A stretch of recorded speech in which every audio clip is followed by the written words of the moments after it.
Terima kasih Bapak Ibu sudah hadir hari ini. Hari ini saya sengaja mengundang pembicara atau guest speaker kita dari luar. Mudah-mudahan nanti hari ini kita bisa mendapatkan manfaat dari apa yang beliau sampaikan kepada kita semua. Ya, tema hari ini kita akan bicara tentang pengembangan talent, creativity, dan innovation di tengah pandemi. Ya, hari ini saya akan mengundang rekan-rekan untuk bisa tahu dulu ya profilnya Bu Yangki ya. Jadi kalau rekan-rekan bisa lihat di sini, nanti kalau saya salah tolong diluruskan ya Bu Yangki ya. Jadi beliau bernama ya Dr. Yangki Hartijasti MPA MSI. Jadi beliau seorang asisten profesor saat ini. Ya, beliau aktif ya di Departemen Manajemen Fakultas Ekonomi dan Bisnis Universitas Indonesia. Jadi saat ini Ibu Yangki adalah asisten profesor. Beliau juga sudah berpengalaman ya lebih dari 15 tahun sebagai praktisi di berbagai industri sumber daya manusia sebelum akhirnya memutuskan hijrah untuk menjadi pengajar ya Bu ya. Beliau memperoleh gelar itu ada dua tempat ya, ada di Magister Sains dan Doktornya dalam bidang psikologi dan industri organisasi di Universitas Indonesia. Beliau juga pernah bersekolah ataupun mendapatkan pendidikan memperoleh gelar MBA-nya di University of Philippines. Jadi kalau teman-teman nanti ada yang bisa bahasa Tagalog, silakan tanya ke Bu Yangki. Bu Yangki jago sekali. Karena kalau pas bimbingan saya dengan beliau juga ada teman yang dari Filipina itu nanya pakai bahasa Tagalog, saya diam saja. Ya, jadi sejak 2010 beliau memutuskan untuk hijrah, menjadi pengajar dan juga sering berbagi ilmu. Jadi beliau sangat aktif sebagai dosen tamu, keynote speaker, juri, ataupun panelis di negara Asia dan Eropa ya. Jadi saat ini kalau teman-teman pengen tahu beliau, pengen tahu belajar tentang tourism, ya pengen belajar tentang SDM, beliau adalah orang yang tepat. Nah, nanti alamat ini bisa didapatkan kalau teman-teman mau berkomunikasi dengan beliau silahkan. Jadi ada alamat emailnya, ada nomor handphonenya juga. Oke, Bu Yangki, mudah-mudahan Ibu sudah siap Bu ya. Saya persilakan waktu 30 menit ke depan Ibu untuk mempresentasikan apa yang Ibu bisa sharing ke kami untuk supaya kami bisa belajar bersama. Terima kasih. Saya ucapkan atas undangannya. Izinkan saya men-share screen saya. Sudah Bu, sudah kelihatan. Oke, kalau saya bahasa Inggris kan kira-kira seperti ini. Nurturing creativity and innovation amid a pandemic. Tadi saya sudah diperkenalkan oleh Pak Kris, jadi saya langsung saja. Acara kita hari ini, saya akan membicarakan tentang tantangan di masa pandemi, lalu ada kehidupan kerja di masa pandemi, pentingnya kreativitas dan inovasi, dan terakhir adalah berkreasi dan berinovasi di masa pandemi. Nah, ini mumpung masih pagi kan, memang kita merasa ada tantangan lah ya di masa pandemi. Bisa minta tolong nggak Bapak dan Ibu untuk membuka menti.com supaya ada ini kegiatan. Siap. Dan biasanya kalau di perusahaan kan suka bergerak-bergerak, ini kita buka aja ininya menti.com, nanti tolong diketik 61278764. Saya lupa kemarin ngeluarin ininya QR code-nya. Nggak diketik saja, jadi buka menti.com, lalu diketik 61278764. Tapi ada pertanyaan di situ, tolong segera dijawab saja pertanyaannya, jangan dipikir terlalu lama karena tidak ada jawaban benar dan salah. Terima kasih. Sudah muncul belum? Sebentar, ini saya akan ke ininya dulu ya, menti.com dulu sebentar. Nah, sudah ada yang menjawab itu. Sebentar, saya sharing ya berarti ya.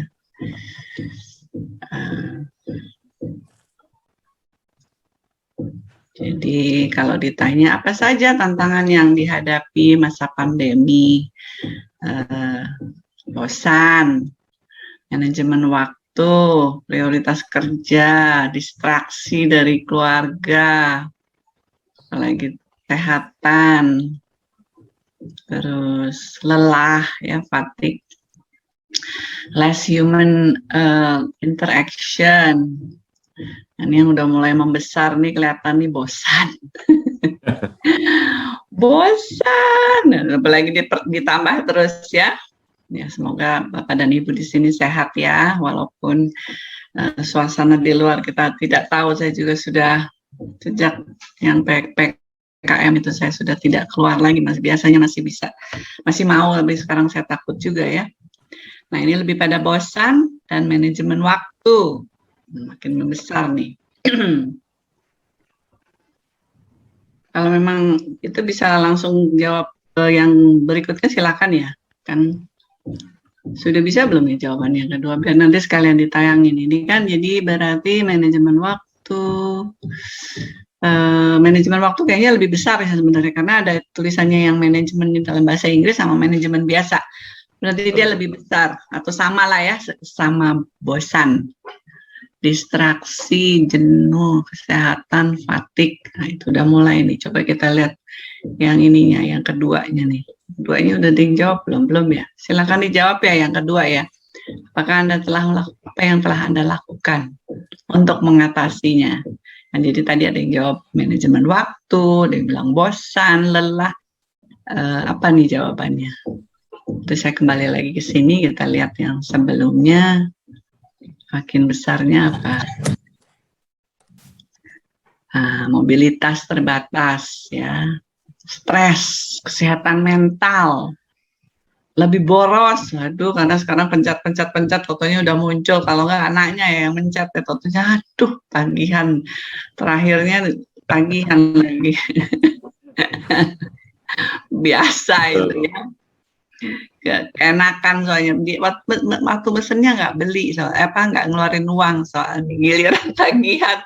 Aduh, jarang ketemu keluarga. Lalu apa lagi nih? Terbatas gerak tadi juga lumayan banyak berarti ya. 24 jam kerjanya, waduh, terus tidurnya kapan? Itu hubungannya dengan manajemen waktu berarti Bu ya? Iya, cuma maksudnya pengen tahu gitu berapa jam, ternyata 24 jam loh.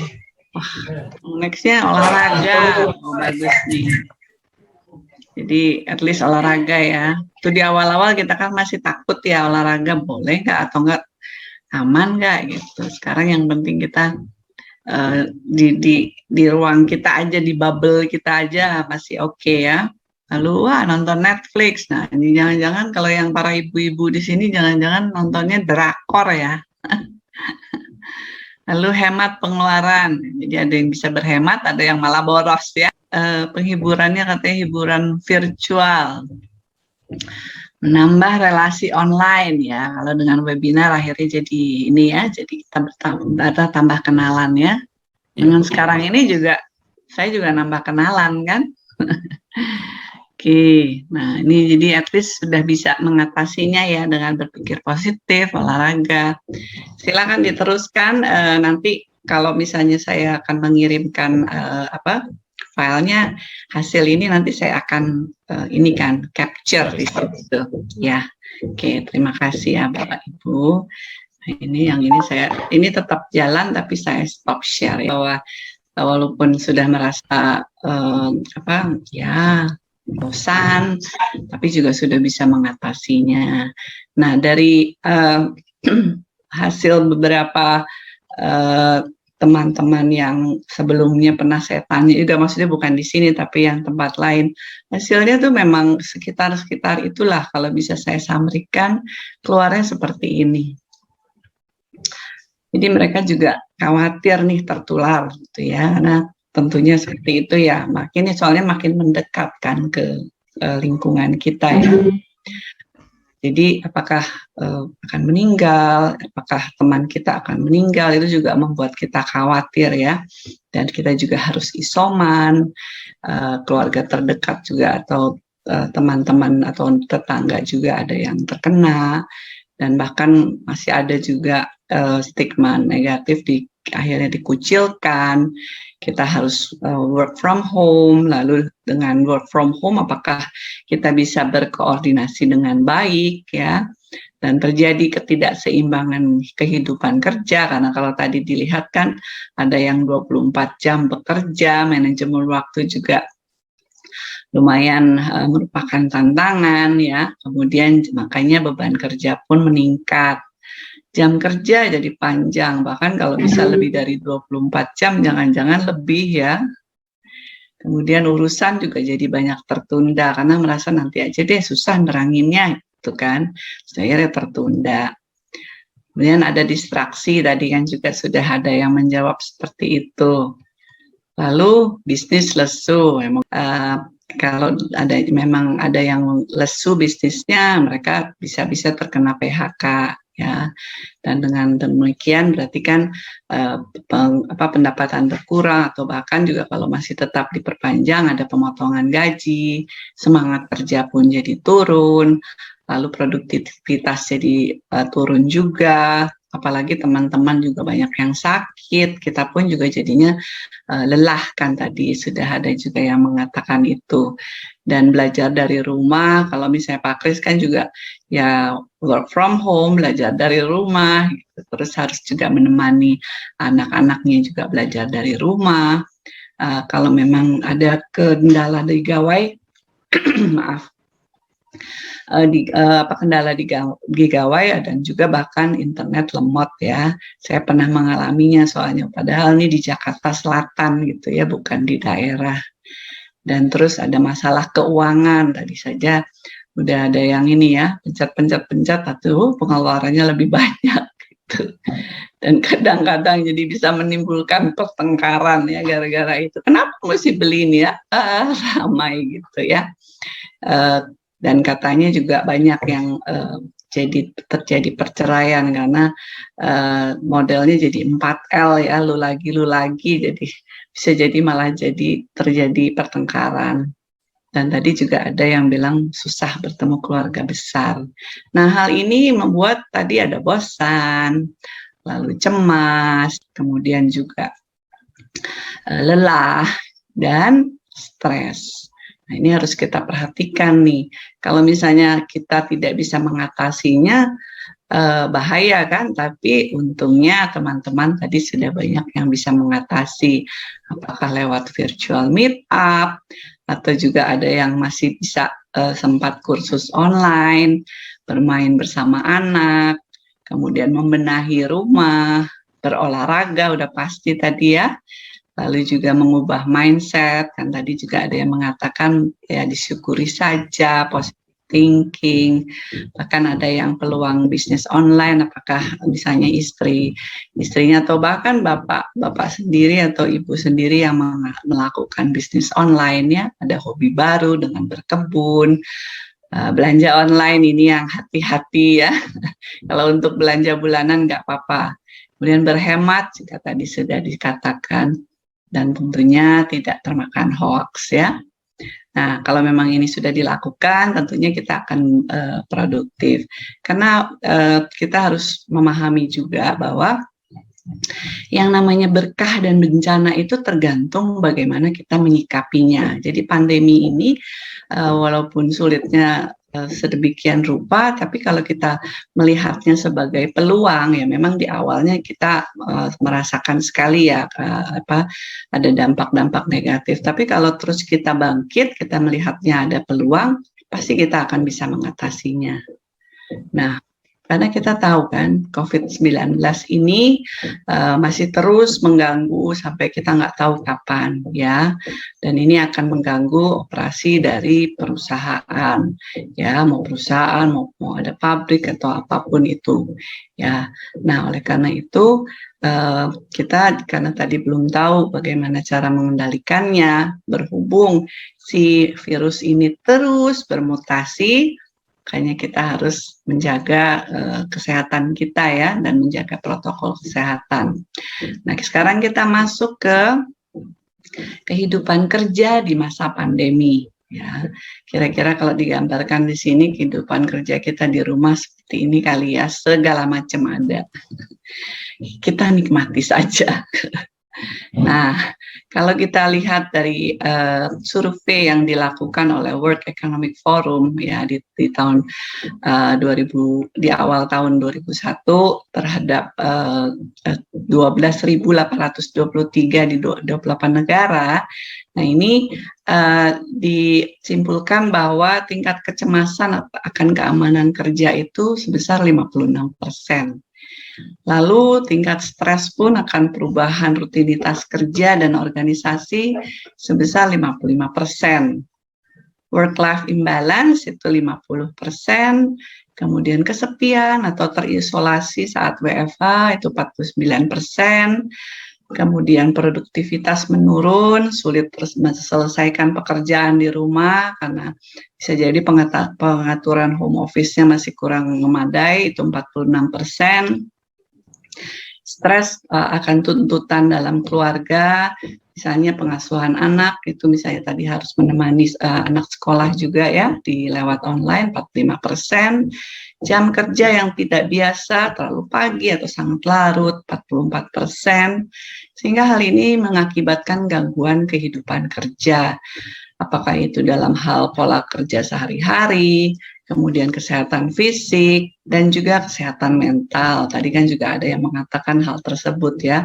Benar-benar semuanya ada yang terganggu ya. Semoga tadi bisa diatasi. Nah, kalau kita lihat di sini apa saja sih yang mengganggu pola kerja kita sehari-hari dari bulan Maret sampai sekarang ini. Nah, itu kita kan dari awal untungnya sudah tergantung teknologi ya, jadi lebih mudah lah untuk kita bisa berhubungan. Tapi tidak hanya dari gawai dan juga laptop atau internet, tapi semua sebenarnya ya, apakah itu TV, mesin cuci, kemudian kulkas, apalagi kipas angin, AC, dan lain-lain. Internet koneksi dan koneksi internet pun juga kita sangat tergantung. Jam kerja juga bisa tadi ada yang 24 jam ya. Kemudian tadi yang kalau distraksi keluarga kan ada, karena kita misalnya work from home-nya di pasangan kita juga work from home, jadi akhirnya jadi nggak konsentrasi ya, karena suaranya saling tutup menutupi gitu ya, satu ngomong yang satu mau ngomong juga nggak kedengeran dan lain-lain. Belum lagi misalnya harus mengasuh atau memasak atau yang lain-lainnya. Nah, kalau dalam hal kesehatan fisik, nah ini nih tadi kan karena belanja online terus, jangan-jangan berat badan kita nambah nih. Hati-hati juga ya, kita harus jaga kesehatan tanpa disadari, apalagi sudah lama juga kita tidak melakukan general check up. Dan dengan kita tadi 24 jam bekerja, kemungkinan untuk salah posisi duduk pun besar sekali ya. Jadi akhirnya kita jadi sakit punggung dan juga leher. Nah, yang paling parah memang kesehatan mental. Ya, kesehatan mental itu kan tadi kesepian ya, banyak yang merasa kesepian karena adanya kurang interaksi. Dari face to face menjadi face to screen, begitu flat pula gitu. Saya juga sama Pak Kris ini nggak pernah ketemu face to face loh, face to screen aja. Lalu dengan kita face to screen ini, jadi terjadinya kurangnya stimulan mental. Karena kita berada di ruangan dan bertemu dengan orang yang sama.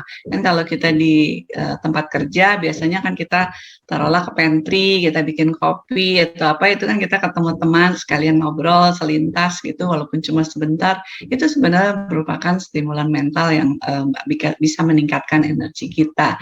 Nah, kalau di sini kan sekarang kita ketemunya sama ruangan yang sama dan orang yang sama. Itu jadi membuat kita sedikit lesu darah ya, dan akhirnya menjadi kesepian dan gangguan konsentrasi pun kadang-kadang terjadi, dan terjadilah kebosanan, lelah, stres, burnout, dan atau bisa depresi. Dan yang paling berbahaya ini juga perlu diperhatikan seandainya ada teman atau teman kantor atau keluarga atau teman lainnya, kalau dia sampai pernah aja menyatakan keinginannya untuk aduh gue udah bosen nih hidup, hati-hati, itu perlu dipantau karena di masa kesepian seperti ini apapun bisa terjadi ya. Oke, bisa kalau kita memperhatikan semua ini dan memang itu semua ya semuanya di tick mark, itu bisa menandakan kita mengalami pandemic fatigue ya, kelelahan selama masa pandemi. Dan semoga Bapak dan Ibu di sini tidak mengalaminya. Karena kalau memang kita mengalami ini, semangat kita untuk berkreasi dan berinovasi itu bisa menurun. Ya, oke. Sekarang kita masuk ke pentingnya kreativitas dan inovasi. Nah, kalau kita lihat gambar si anak kecil ini, dia bisa berkreasi dan berimajinasi bahwa dia sedang mengendarai kendaraan yang pokoknya yang hebat sekali gitu, padahal dia sedang duduk di situ. Nah, itulah pentingnya kita berkreasi dan berinovasi, dan biasanya kita lakukan saat kita masih kecil. Nanti kita akan bahas kenapa kok semakin kita beranjak dewasa dan menjadi lebih senior, kenapa kok berkurang. Kita harus paham bahwa jantung dan jiwa perusahaan itu adalah kreativitas dan inovasi. Ini sudah disampaikan oleh Robert Iger, ya. Dan kita juga harus paham nih, apa sih bedanya kreativitas dan inovasi? Karena kan beda-beda tipis ya. Kalau kreativitas itu adalah memikirkan hal baru, sementara inovasi itu melakukannya. Ya, tadi dia memikirkan dan ini melakukannya. Jadi jangan hanya cuma punya ide saja, tapi harus diimplementasi. Nah, kreativitas itu memang bukan inovasi, tapi kita butuh keduanya karena itu saling melengkapi ya. Kalau kita tidak memikirkannya, gimana kita mau melakukannya? Nah, ini saya memberi contoh iklan kreatif ya, yang paling gampang soalnya lebih ke iklan ya. Kalau produk kan belum tentu nanti dianggap kreatif. Ada beberapa contoh nih, ada dari Mercedes. Ini saat lagi mau Natal dia bikin fotonya seperti ini. Karena kan jadi cuma mobilnya saja kan, dia tidak perlu yang lain. Tapi idenya ini kan juga brilian ya, bisa seperti ini. Kemudian ini dari Nescafe, membuat hanya modalnya merah, hitam, dan cup of coffee ya. Dan jadilah ayam jantan. Ini juga Nescafe, dia bikin, karena memang Nescafe itu membuat mata kita melotot ya, jadi pas sekali. Nah, ini adalah si Starbucks ya, dia turut mempromosikan untuk memakai masker ya. Kalau kita nggak ada tulisannya ini apa sih, itu adalah kan memang dia biasanya nulis nama ya, tapi ternyata lagi pakai masker. Nah, kalau ini bagi orang-orang kalau melihat ini bisa-bisa juga jadi tergiur ya, kan kita sekarang sedang WFH yang terus sudah membuat ruangan kerja kita menjadi seperti kapal pecah ya. Dan jadi tawaran untuk pergi berlibur itu tentunya menggiurkan sekali ya, untuk pergi ke pantai. Ini dari tiket.com. Lalu ini adalah dari Michelin ya. Kan kalau ini misalnya modelnya kan adalah cincin untuk melamar, tapi ban mobilnya. Lalu ada ini Toyota, coba sangat kreatif sekali, cuma dari 3 raket ya di lapangan tenis, dia menjadi logo dari si Toyota tersebut. Dan yang ini terakhir adalah dari SRE, ini sepatunya bertuliskan sale ya. Menarik sekali kan, banyak sekali ini kan ide-ide seperti ini kalau terus dituangkan menarik. Memang bisa jadi ide pertama kurang berhasil, tapi kalau nanti diimplementasikan dan berkolaborasi dengan teman-teman yang lain, dan pasti juga akan lebih hasilnya akan brilian sekali. Nah, kalau contoh dari Coke nih, satu lagi yang saya kasih lihat iklannya. Ini juga kreatif sekali. Ini kan dia mengenai light ini ya, Coca-Cola Light ya. Yeah. Dari six pack-nya kelihatan seperti ini ya. Jadi pasti six pack, walaupun ya saya bukan penggemar Coca-Cola ya, tapi ini iklannya menggiurkan sekali tentunya. Sementara ini apapun makanannya, minumnya Coca-Cola. Bukan teh botol, ini Coca-Cola.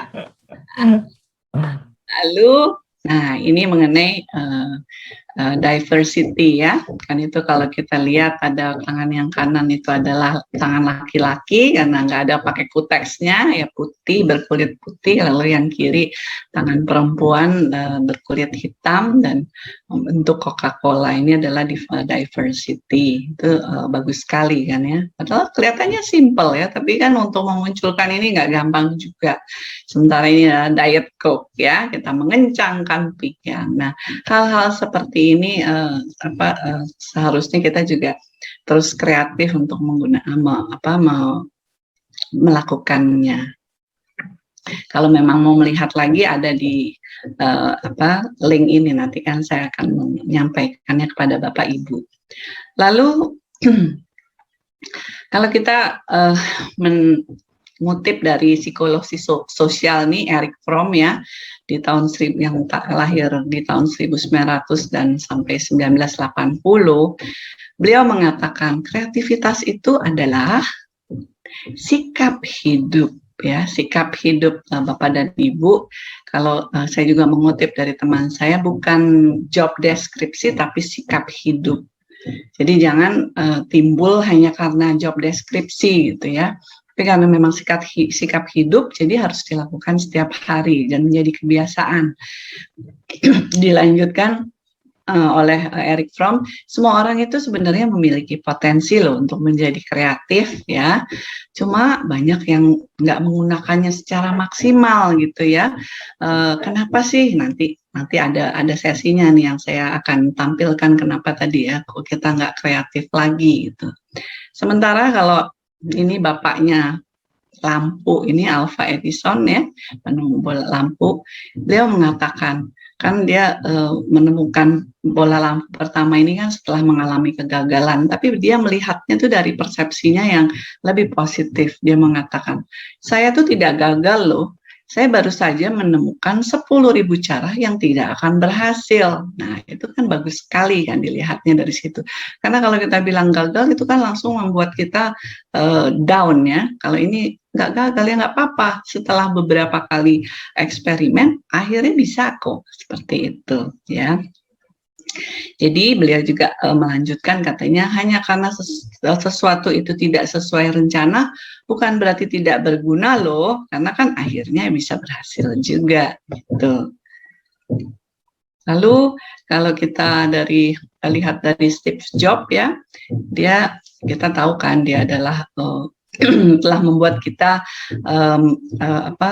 one click away from in our handphone gitu ya, smartphone ya, itu enak banget kita. Soalnya saya ingat waktu saya kuliah di Filipina, nulis surat itu belum tentu bisa langsung dibales gitu ya.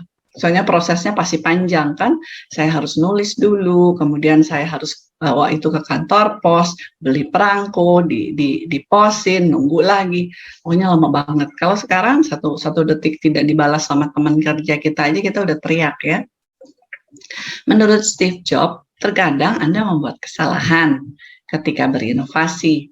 Akui saja, nggak apa-apa kok gitu kan. Tapi kita terus memperbaikinya supaya lebih baik dan lebih baik lagi. Kan nggak beda jauh ya sama tadi si Thomas Alva Edison. Tuh. Beliau juga kan sebenarnya kan Steve Jobs ini quote-nya banyak sekali ya. Saya jadi hanya memilih yang pas saja. Kualitas itu lebih penting daripada kuantitas. Jadi ide kita ya harus yang berkualitas ya. Kalaupun sudah dilakukan pun juga harus berkualitas. Lalu mustahil untuk gagal jika Anda belajar dari kesalahan Anda. Jadi makanya tidak apa-apa melakukan kegagalan. Tapi kalau kita memang mau belajar dari kegagalan itu, pasti akan jadi keberhasilan di ujungnya. Seperti tadi Thomas Alva Edison. Jadi jangan pernah menyerah. Dan satu lagi yang saya pilih adalah Anda harus bersemangat dengan ide, masalah, atau kesalahan yang ingin diperbaiki. Jika tidak melakukannya sejak awal, Anda tidak pernah akan bertahan. Jadi makanya kita harus lihat, apa sih ada masalah, apa yang bisa saya lakukan supaya lebih baik lagi, seperti itu. Nah pasti kan dia juga melihat, kok rasanya dunia kok ribet banget sih di zaman itu, makanya terus akhirnya dibikinlah smartphone itu. Sementara kalau untuk yang generasi lebih muda lagi dari si Mark Zuckerberg ini, dia bilang lebih baik mencoba sesuatu dan tidak berhasil dan belajar dari kejadian tersebut daripada tidak melakukan apa-apa sama sekali. Ya, jadi benang merahnya kelihatan banget ya, harus tetap dilakukan saja. Tuh. Dan orang-orang tidak peduli dengan apa yang Anda katakan. Mereka peduli dengan karya yang Anda hasilkan. Jadi jangan cuma bilang ide kita kreatif, tapi harus diimplementasikan ya. Nah, dari beberapa orang tadi kita bisa melihat nih ciri orang kreatif itu seperti apa. Tentunya kreatif dan inovatif ya. Nah, ini ada si teman saya ini, dia harus selalu penasaran ya. Dia saja penasaran gitu. Apalagi kita yang diberi akal budi. Lalu kita juga harus mencari masalah tadi ya. Mencari masalah, ada masalah apa nih yang bisa kita perbaiki gitu. Lalu juga menganggap masalah itu adalah peluang ya. Jangan aduh kalau kita udah ngeluh tuh ya sudah memang jadi berat gitu. Tapi kalau kita menganggap itu peluang terasa ringan kok gitu ya. Dan menikmati tantangan. Jadi dinikmati justru walaupun saya belum pernah melakukannya ya dinikmati saja gitu. Ya, dan lalu bersikap optimis ya. Imajinatif tentunya supaya bisa keluar ide-ide kreatif, dan yang terakhir adalah gigih ya, tahan banting. Ini adalah ciri orang kreatif dan inovatif. Nah, sekarang kita ke topik berikutnya, berkreasi dan berinovasi di masa pandemi. Karena ini susah banget, Bu. Itu tadi kan kalau yang zaman nggak ada badai sih bisa aja saya lakukan. Tapi kalau pandemi ini gimana, Bu? Nah, ini aja digambarin aja dia sudah kreatif banget loh. Lagi hujan coba dia masih bisa punya ide brilian seperti itu sampai orang lain ya apa sih? Ya nggak apa-apa juga kan. Oke. Kreativitas itu dimulainya dari rumah, tapi hasilnya di luar rumah ya. Nah, seperti tadi kan, want to become creative, change your attitude, karena itu adalah sikap hidup kita ya. Nah, ini tadi yang saya katakan. Mengapa orang dewasa berhenti menjadi kreatif? Nah, kita kan sudah termasuk yang dewasa. Mau dewasa yang masih awal, mau tengah, mau yang terakhir ya. Pokoknya dewasa ya. Nah, ini kita jadi seperti terkungkung ya. Sementara kalau anak kecil dikurung aja dia masih bisa berimajinasi. Sementara kalau yang siang dewasa itu termasuk imajinasinya itu dia kurung juga gitu ya. Nah, kenapa ini bisa terjadi? Nah, ini jawabannya. Karena kita tuh makin berumur itu kita banyak dibatasi oleh aturan. Nggak boleh ini, nggak boleh itu. Ya sudah, nggak jadi. Nanti kena gini, nanti kena gitu. Dibatasi oleh aturan. Ya. Lalu kita pun mengunci diri dalam rutinitas. Jadi ya, karena rutinitas pekerjaan dan lain-lain. Dan kita pun menghindari tantangan karena takut. Apalagi kalau kita misalnya sudah punya keluarga, punya anak, dan lain. Aduh jangan deh, nanti dampaknya apa buat keluarga kita. Udah jangan deh. Akhirnya kita tidak melakukan ide-ide kreatif tersebut. Gitu. Nah, jadi sebenarnya Anda atau kita yang memilih untuk tidak kreatif. Jangan salahkan usia kita ya, jangan bilang makin ya memang begitu kok, kayaknya makin dewasa kita makin gak kreatif. Bukan, kita yang memutuskan untuk tidak lagi kreatif ya. Jadi sebenarnya masih bisa kok. Tuh. Gimana dong caranya? Kita harus menantang kreativitas ya. Lakukan hal-hal yang di luar rutinitas kita, yang di luar aturan. Kalau memang perlu bungee jumping, ayo bungee jumping gitu ya. Kan suka kalau kita lihat ada acara-acara yang dia pegang, ada di matanya ditutup, fotonya nanti ada yang creepy gitu, apa ular atau apa, pokoknya itu dia lakukan itu gitu ya. Lalu keluarlah dari rutinitas. Ya, apakah itu misalnya tadi kan kurang sehat gitu ya, olahraga ya kita batasi lah, jangan sampai ketemu orang yang banyak orang itu, tapi keluar dari rutinitas berkebun, terus apalagi yang kita tidak biasa, yang tadinya hobi-hobi yang tertunda, lakukan ya, menggambar, berkebun, memasak gitu, dan lain-lain ya, dan ekspresikan kreasi kita. Ya, itu harus dilakukan. Kalau tidak, ya kita akan terkungkung selamanya. Walaupun nanti teman kita, pasangan hidup kita bilang, "Pak, udah minum obat belum ya, Pak? Kok jadi aneh gitu?" Biarin aja. Namanya juga lagi nyoba gitu ya. Lalu kita lanjutkan. Nah, inovasi itu tidak bisa dipaksakan ya. Jadi kalau lihat gambar ini, alright, be creative, tapi mereka ditutup, dibungkam, nggak bisa ya. Karena inovasi itu harus ada di situasi yang menyenangkan. Jadi orang paling inovatif pun hanya mampu melakukannya ketika berada di lingkungan yang tepat ya, yang fun, yang memang ada saling menghargai, saling mendukung, itu akan tercipta.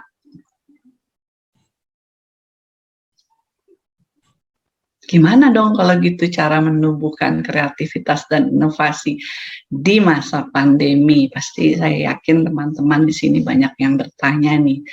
Karena kan tadi ya ada aja gitu kebosanan dan lain-lain. Lingkungan kerja itu memang penting sekali gitu ya. Jadi lingkungan kerjanya harus mendukung dan berempati. Jadi kita harus tetap terhubung dan mendorong tim untuk menyuarakan kepedulian mereka ya, dengan catatan ya jangan dibungkam seperti tadi gitu. Dan kalaupun dia mengeluarkan ide gila, ya jangan langsung bilang gila lu ya. Nah, itu tuh langsung klep gitu. Apalagi yang ngomong atasannya gitu, itu udah pasti ya. Jangan sampai seperti itu.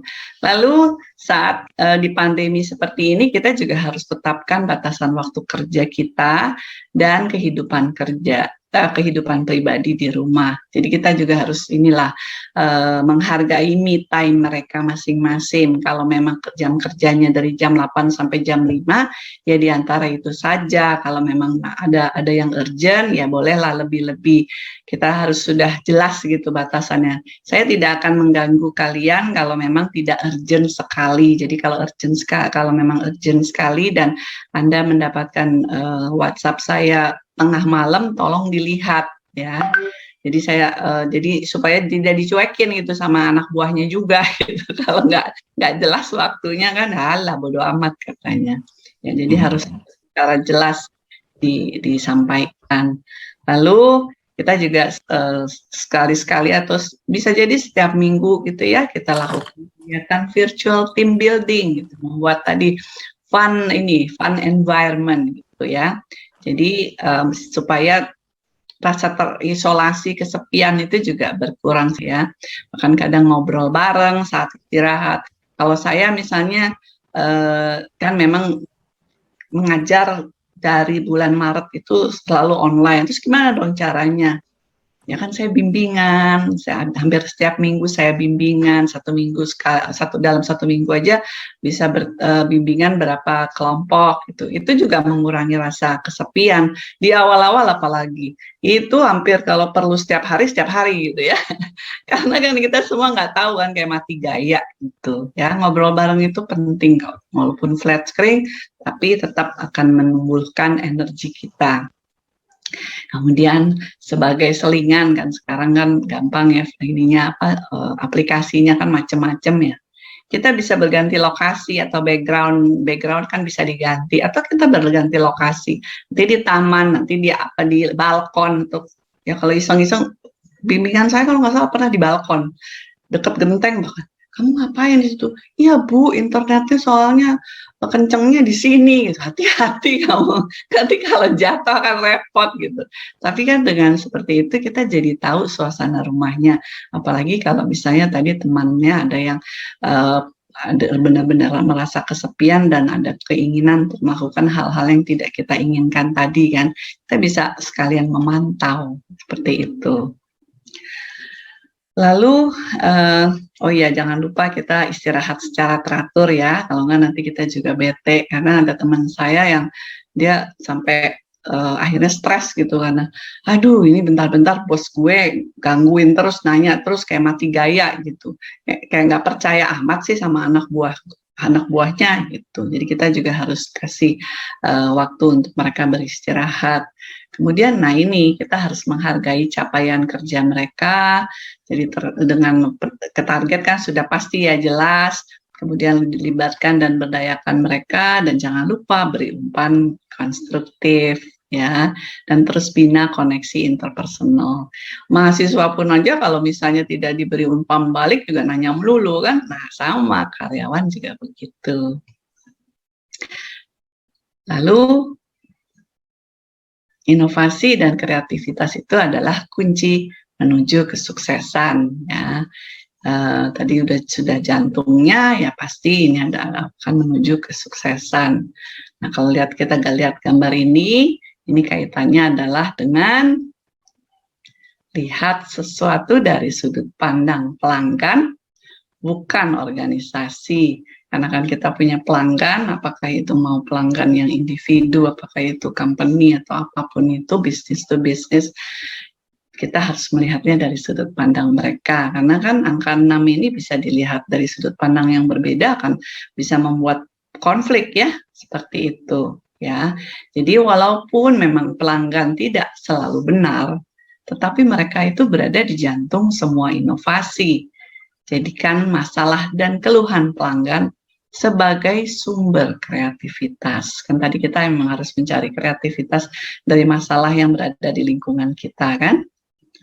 Nah, lakukan value creation dengan memeriksa ulang bagaimana berbagai hal dilakukan di organisasi ini. Nah, yang saya beri tanda kutip ini sebenarnya ringkasan dari budaya organisasi, ya, iklim organisasi yang ada di perusahaan itu. Coba deh kita periksa ulang. Apakah memang perlu kita revisi ulang dengan situasi seperti ini? Karena kan kedepannya juga pasti kita harus melakukan redesign-nya. Nah, apakah memang perlu? Lakukanlah sekarang, ya. Kemudian ciptakan budaya inovasi yang sesuai.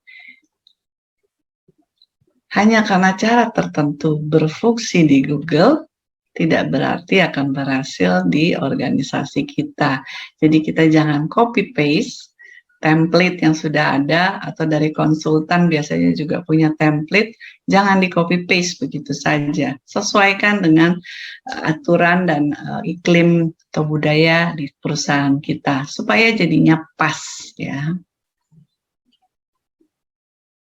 Inovasi itu harus dimulai dari atas. Jadi kalau birokrasi itu udah pasti bertentangan dengan inovasi, ya. Karena pemimpin itu menciptakan visi dan dia harus menjalankan nilai-nilainya. Jadi walk the talk, ya. Jangan cuma walk saja tapi nggak talk. Salah. Jangan talk tapi nggak walk ya. Jadi harus walk the talk. Inovasi bergantung pada kepercayaan. Jadi pemimpin itu harus mau mendengarkan ide karyawannya, menghargai keberanian karyawannya, menerima risiko kalau memang itu dilakukan, dan mau belajar dari kegagalan. Namun hati-hati, cara terbaik untuk membunuh kreativitas itu adalah membiarkan bos berbicara terlebih dahulu. Jadi kalau ada, ayo idenya apa nih? Terus bosnya langsung ngomong, udah yang lain, setuju bos, jangan sampai seperti itu. Biarkan buahnya dulu yang ngomong. Kak Kris senyum-senyum ya. Oke, lalu, nah, waktunya masih berapa menit lagi Pak? Sebenarnya kita sampai 9.30, tapi tidak apa-apa Bu, lanjutkan aja dulu. Ini tapi saya sekilas aja lah. Ini karena kalau misalnya kalau saya baca sekilas kan ada yang nanya, jadi tipsnya gimana dong untuk bisa bertahan secara keseluruhan di masa pandemi ini, tidak hanya berkreasi dan berinovasi gitu ya. Nah ini ada tips dari buku saya ya, kalau saya singkat ini namanya K-Dark. Kok K-Dark sih Bu gitu ya. Jadi dark itu kan masa sulit ya, masa krisis gitu. Jadi kita supaya lebih mudah mengingatnya dark. K-nya apa? K itu bisa kunci, key ya. Key jadi kunci kalau terjadi masa krisis ya, masa krisis mau pandemi atau yang lain-lain. Ini saya sekilas aja bicaranya supaya bisa nanti bicara lebih panjang lagi dalam jawab ya. K-nya itu pertama adalah kreatif ya, di sini kan kita harus berkreatif dan tentunya inovatif. Kita juga harus disiplin karena kalau tadi kita kreatif juga ya akhirnya tidak terimplementasi dan aktif ya, kita harus beradaptasi dengan situasi pun ya, karena perubahan itu kan memang tidak mengenakan. Kalau kita beradaptasi ya kita akan punah seperti si dinosaurus ya. Lalu kita harus resiliensi ya, dan harus bekerja sama atau mau berkolaborasi. Nah ini kayaknya saya ini aja ya, langsung skip sebentar. Kalau Bapak dan Ibu ingat boneka ini kan kayaknya yang bisa goyang-goyang gitu kan ya. Kalau boneka ini lempar di apapun yang dilakukan ada boneka akan berdiri lagi ya. Nah jadi harus tegar seperti itu karena kita dong dari virus corona ini ya, agar kita tidak punah. Karena virusnya itu saja dia bermutasi akhirnya menjadi lebih ganas. Manusia pun harus seperti itu. Virus tuh nggak punya akal budi loh. Ya. Jadi kita harus be creative and innovative. Kalau saya ini terakhir adalah mengutip beberapa quotation ya. Inovasi itu adalah kemampuan untuk melihat perubahan sebagai peluang, bukan ancaman. Kreativitas adalah kebiasaan, dan kreativitas terbaik adalah hasil dari kebiasaan kerja yang baik. Zona nyaman adalah musuh besar bagi kreativitas, jadi kita harus mau berubah. Tanpa perubahan tidak ada inovasi, kreativitas atau peluang untuk perbaikan. Ego Anda bisa menjadi penghambat pekerjaan.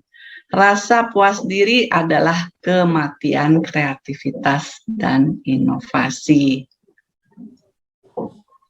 Terima kasih.